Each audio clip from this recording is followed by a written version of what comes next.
وعلى آله وأصحابه سادات العروب والعجم.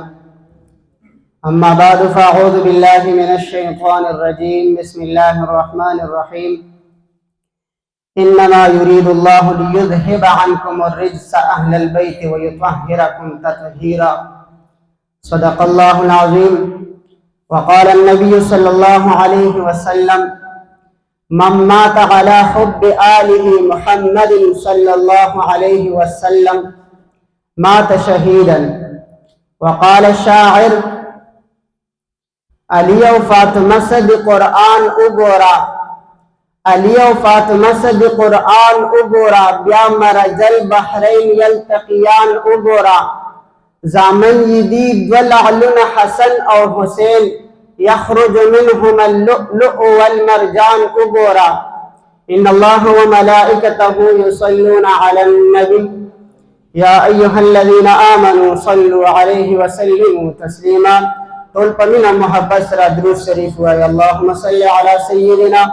ومولانا محمد وآلہ وعترته بعدد کل معلوم لک. الصلاة والسلام علیک یا سیدی یا رسول اللہ وعلى آلك وأصحابك يا سيدي يا سيدي يا جد الحسن والحسين. سٹیج باندے معزز اساتذہ کرام اور طلباء کرام ورنو، السلام علیکم ورحمۃ اللہ وبرکاتہ. ماتا چی دبزم افضلیہ دا طرفنا پکم موضوع باندے مقرہ کڑے شوی دا حغد سادات بارک دا دا اہل بیت بارک دا. عزت مندو، حضور پاک صلی اللہ علیہ وسلم فرمائی: من مات علی حب آلہ محمد صلی اللہ علیہ وسلم مات شہیدا. نبی علیہ الصلوۃ والسلام فرمائی چچا دا اہل بیتو یعنی زما دا اولاد سر محبتو کو اور دا انسان وفات شو، دا انسان وفات شو، دا شہید دے، دت شہید ویلے کی گی. عزت مند حضور پاک صلی اللہ علیہ وسلم قبل حدیث مبارک کی فرمائی: ان اہل بیتی خیر لکل امتی. نبی علیہ الصلوۃ والسلام فرمائی ان اہل بیتی، دا ان حروف مشبہ دے، زور پر آغلے دے، تاکید دے پکے. ان اہل بیتی، نبی علیہ الصلوۃ والسلام فرمائی بے شک زما اہل بیت، زما اولاد، زما سادات، زما بچی، زما وسی، زما سیدان. نبی علیہ الصلوۃ والسلام فرمائی خیر لکل امتی، دا بہتر دی پٹول امتیان زما. نبی علیہ السلام فرمائی چی زما سمر امتیان دی پدے ٹولو کے بہترین اور بہتر چلی ہاں سادات تھی، اہل بیت تھی. عزت مندوں، اور بغداد شریف کی بادشاہانو یو مقابلہ دلا، ہاں مقابلہ یو رز بادشاہانو اٹھا کلا، ہاں بادشاہانو چکلا مقابلہ اٹھا کلا. اعلانوں کو خلقو تا اعلان کے، اے خلقو لال سے خبر خور کے خلقو تا او آئے کہ بادشاہ سے مقابلہ ٹاکلے دا. جنید پالوان سر بخلق جنگی گی، جنید پالوان تا خلق زان تیار کے خلقو تا اعلان کے ورز ٹاکلے دا. خلق راضی، بادشاہان راغلی دی، وزیران راغلی دی، پالوانان ناستی دی، خلق ناستی دی، طول حیران دی. مقابلہ و جنید پالوان سر سوک کے سوک پا میدان تول راوزی. جنید پالوان پا میدان کے ولار دے اعلان کے ورطا فرمائی حل من مبارزن، حل من مبارزن، حل من مبارزن. آیا ما تو سوک تیار دی، ما سے سوک مقابلہ کولیشی، ما سے مقابلہ سوک کوئی، ما تو مقابلہ تے سوک تیار دی. فقال رجل، آغازن یو سری یو بڑا سری آوازوں کو نغم من مبارزن، آو زستا مقابلہ تے تیار یما، زتا سر مقابلہ کو ما، زتا سر مقابلہ کولیشی ما. پالوانان حیران دی، منگر سر مقابلہ نشو کولے، جنید پالوان سر من مقابلہ نشو کولے. بڑا سر مقابلہ کے بادشاہان حیران دی، پالوانان حیران دی، وزیران حیران دی، سرداران حیران دی، خلق حیران دی. مقابلہ و سوک گٹی، مقابلہ دے چاہ سر کمی. بڑا راضی دے جنید پالوان مخت ودری گی، دے جنید پالوان سر مقابلہ کے پالوانان نیسی ورطول مور زم خلاف بوډا د دوی سره مقابله مه کوه د ده سره نشي جنګېدلی هغه بوډا ورته نه نه ما ورپرېږده زه د ده سره جنګېږم زه د جنید پهلوان سره جنګېږم زه جنګ ته تیار یم زه د ده سره مقابله کولی شم ما جنګ ته ورپرېږدی جنید پهلوان مخې ته ودرېده هغه بوډا ورته وایي ای جنید پهلوانه ما ته پته ده چې تا ته بادشاه تخفی درکوي تخایف درته درکوي مال درکوي دولت درته درکوي ای جنید پهلوانه ما ته پته ده چې ته دا په زړه باندې نشي تېرولی خو دا په زړه باندې تېر کړه ستا مخې ته څوک ولاړ دی دا درته پته شته که نو چې ستا مخې ته څوک ولاړ دی جنید پهلوان ورته وایي نه نه ما ته پته نشته چې زما مخې ته څوک ولاړ دی هغه جنید پهلوان ته بوډا وایي زه شهید یم زه د مدینې منورې د جانان اهل بیت یم زه د مدینې منورې د جانان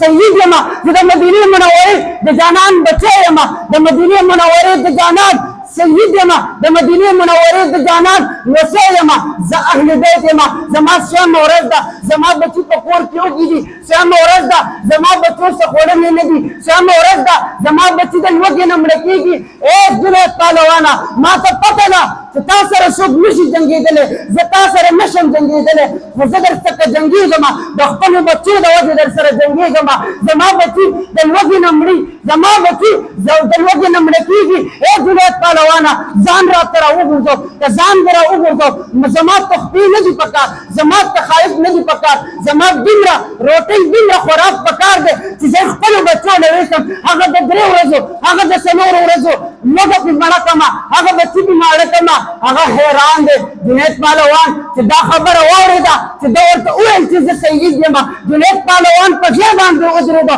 هغه هم ودرېده هغه خوځېدلی نه شي هغه بوډا ورته لاس ورکوي بوډا چې لاس ور واچولو جنید پهلوان ته وایي ای جنید پهلوان که ځان دې راته راوغورځو د مدینې منورې جانان ته به دې یادو د مدینې منورې جانان ته به فرمایم ورته به وایم چې ای دا جنید پهلوان دی دې جنید پهلوان ما ته د سردارانو د بادشاهانو په وړاندې ځان راغورځولی ځان یې راته لاندې کړی او که ځان دې بره کړو د مدینې منورې جانان ته به دې شکایت کوم خو ای جنید پهلوانه ځان راته راوغورځوه ځان راته لاندې کړه د مدینې منورې جانان به ولاړ وي انبیاء کرام به ولاړ وي صحابه کرام به ولاړ وي نو زه به دې ورته بره کړم زه به دې ورته یاد کړم جنید پهلوان ستا سید ستا د سید خیل ساتلی ستا د اهل بیت خیل ساتلی ای جنید پهلوانه زما خیل وساته د مدینې منورې د جانان خیل وساته د هغه وسی یم جنید پهلوان ته چې کله لاس واچو هغه بوډا ورته لاس واچولو لاس یې ترې نه تاو کړو جنید پهلوان یې لاندې راوغورځو بادشاهان حیران دي وزیران حیران دي ټول حیران دي پهلوانان حیران دي پهلوانان حیران دي او وایي چې دا څنګه مقابله ده چې جنید پهلوان دومره نوم لري او یو بوډا سړي راوغورځو جنید پهلوان یې راوغورځو بادشاهان حیران دي جنید پهلوان پریشانه شو خفه شو غمګینه شو پریشانه شو کور ته راغلی جنید پهلوان چې کله کور ته راغلی خوب ورله ورځي اوده کېږي جنید پهلوان چې کله اوده شو د مدینې منورې د جانان د مدینې منورې جانان ورنه خوب کې راځي ورته فرمایي ای جنیده خفه کېږه مو تا زما د بچي زما د اهل بیت زما د سادات زما د بچي زما د لوسي زما د سید خیل مې ساتلی د ځان نه دې لاندې کړی د سردارانو به وړاندې ځان نه دې لاندې کړی زه به تا د اولیاو سردار وګرځوم هغه جنید پهلوان چې د مدینې منورې جانان غوښتل هغه د اولیاء سلطان وګرځولو اوس ورته خلک جنید پهلوان نه وایي اوس ورته شیخ جنید بغدادي رحمت الله علیه ورته وایي عزتمندو حضور پاک صلی الله علیه وسلم په بل حدیث مبارک کې فرمایي انی تارک فیکم الثقلین کتاب الله وعترتی اهل بیتی حضور پاک صلی الله علیه وسلم فرمایي چې زه تاسو نه روان یم د دنیا نه روان یم زه تاسو ته 2 څیزونه پرېږدم فیکم الثقلین 2 څیزونه درته پرېږدم کتاب الله وعترتی